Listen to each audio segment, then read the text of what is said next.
10वीत तब्बल 92% गुण मिळवणारा 19 वर्षीय कुणाल चांदगुडे खवड्या डोंगरावरून उडी मारून चांदगुडे कुटुंबातील तिघांचा झालेला दुर्दैवी मृत्यू या घटनेने संपूर्ण छत्रपती संभाजीनगरसह महाराष्ट्र हादरलं। सुरुवातीला या घटनेमागे आयफोनचा वाद असल्याचं सांगितलं जात होतं, मात्र आता या प्रकरणात एकामागून एक नवे खुलासे समोर येत आहेत। कारण आता या घटनेला कौटुंबिक वादाचीही पार्श्वभूमी असल्याचं माहिती समोर येत आहे। मुरलीधर चांदगुडे यांच्या प्रेमविवाहाला त्यांच्या आईवडिलांचा विरोध होता। या कारणामुळे कुटुंबात मोठा दुरावा निर्माण झाला होता। काही काळ मुरलीधर चांदगुडे आपल्या आईवडिलांशी बोलतही नव्हते, मात्र आईवडिलांनी आपलं कर्तव्य पार पाडत त्यांच्या नावावर असलेली शेती त्यांना दिली होती। गेल्या काही दिवसांपासून मुरलीधर चांदगुडे आपल्या कुटुंबियाशी पुन्हा बोलत असल्याचीही माहिती समोर येत आहे। आणि आता या संपूर्ण प्रकरणात सर्वात महत्त्वाचा एक व्हिडिओ समोर आलाय। मृत संगीता चांदगुडे यांचे अनेक व्हिडिओ याआधी सोशल मीडियावर व्हायरल झाले आहेत, पण आता समोर आलेल्या या व्हिडिओमध्ये संगीता चांदगुडे यांनी त्यांच्या कुटुंबाबाबत नेमकं काय सुरू होतं याबाबत महत्त्वाच्या गोष्टी सांगितल्या आहेत। कोण माझ्याबद्दल काय बोलतं, काय म्हणतं, काय विचार करतं यानं मला काही फरक पडत नाही। माझ्या तोंडावर बोलायला तुमच्या अख्ख्या खानदानात दम नाही आणि माझ्या पाठीमागं बोलणाऱ्यांना मी कवडीभर मोजत नाही।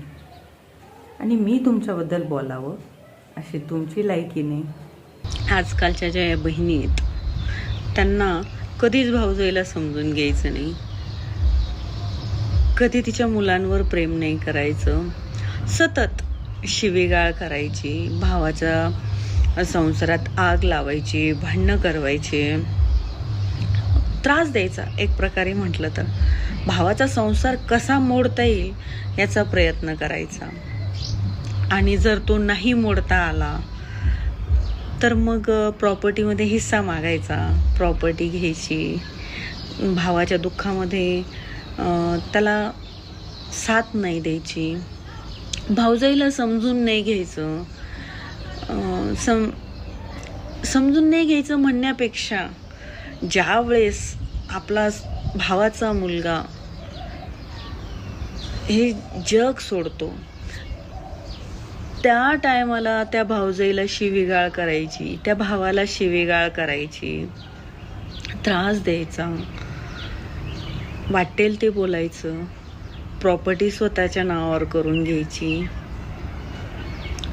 आणि कालांतराने जेव्हा तुम्हाला तुमच्या कर्माची फळं भेटतात तेच दुःख जे मी बघितलं माझ्या आयुष्यामध्ये, माझा मुलगा जाण्याचं, तेच दुःख जेव्हा तुमच्या वाट्याला आलं, जेव्हा तुम्हाला त्या गोष्टीचा त्रास व्हायला लागला, त्यावेळेस मग तुम्ही भावजाईकडून अपेक्षा ठेवायची की तिनं तर आता सगळं विसरून जायचं आणि तुमच्या दुःखामध्ये तुमच्यासोबत उभं राहायचं, तुम्हाला समजून घ्यायचं। पण तुम्ही जे तिच्यासोबत केलं त्याचं काय? आणि तुम्हाला माहिती आहे सगळ्यात जास्त वाईट तर या गोष्टीचं वाटतं की 15 वर्षात आपल्या बायकोला जे आज तुम्हाला तुमच्या बहिणीसाठी इतकं वाईट वाटतंय, तिला जो त्रास होतोय त्यासाठी वाईट वाटतं। तुम्हाला बायकोसाठी का नाही वाईट वाटलं? तुमच्या मुलासाठी का नाही वाईट वाटलं? जो मुलगा गेला त्याच्यासाठी का नाही वाईट वाटलं? जो आहे त्याच्यासाठी का नाही वाईट वाटलं? तुमच्या बहिणी एवढ्या वाईट वागून पण तुम्हाला त्या खूप चांगल्या वाटत आहेत, त्यांच्या सगळ्या चुका माफ आहेत। मग मी जर काही चूक केलीच नाहीये, मी फक्त तुम्ही जे केलंय ते तुम्हाला सांगतेय, त्या गोष्टीची तुम्ही मला शिक्षा कशी देऊ शकता? त्या गोष्टीसाठी तुम्ही मला वाईट कसं बोलू शकता? तुम्ही वाईट मला समाजामध्ये दाखवू कसं शकता? तुम्ही केलं, वागलात तुम्ही, केलं वाईट तुम्ही, आणि मला वाईट कसं दाखवू शकतात? एक वेळेस, फक्त एक वेळेस स्वतःच्या मनाला विचारा की तुम्ही सगळ्यांनी जे केलंय ते मी खरंच केलंय का तुमच्यासोबत? नाही केलंय मी। वाईट तुम्ही वागलायत, मी नाही वागली आहे तुमच्यासोबत। मी फक्त तुम्ही जे केलंय तुम्हाला ते सांगतेय, आणि त्यासाठी तुम्हाला जर वाईट वाटतंय तर मग काय बोलणार आहे? आणि हो, अजून एक गोष्ट बोलू, ज्या बहिणींसाठी तुम्हाला एवढं वाईट वाटतंय ना, एक वेळेस त्या बहिणीसारखंच स्वतःच्या बायकोलाही त्या जागेवर ठेवून बघा. एक वेळेस विचार करून बघा की तिला इतके वर्ष काय वाटलं असेल जेव्हा तुम्ही सगळेजण तिच्यासोबत असं वागत होते. तिचा मुलगा गेल्याच्या नंतर तुम्ही सण करून खात होते, पार्टीज करत होते, लाईफ एन्जॉय करत होते. मी तर तसं काही केलं पण नाही आहे तुमच्यासोबत. मी फक्त एकच गोष्ट बोलली आहे की तुमच्या ह्या सगळ्या गोष्टीचा मी पार्ट बनणार नाही आहे.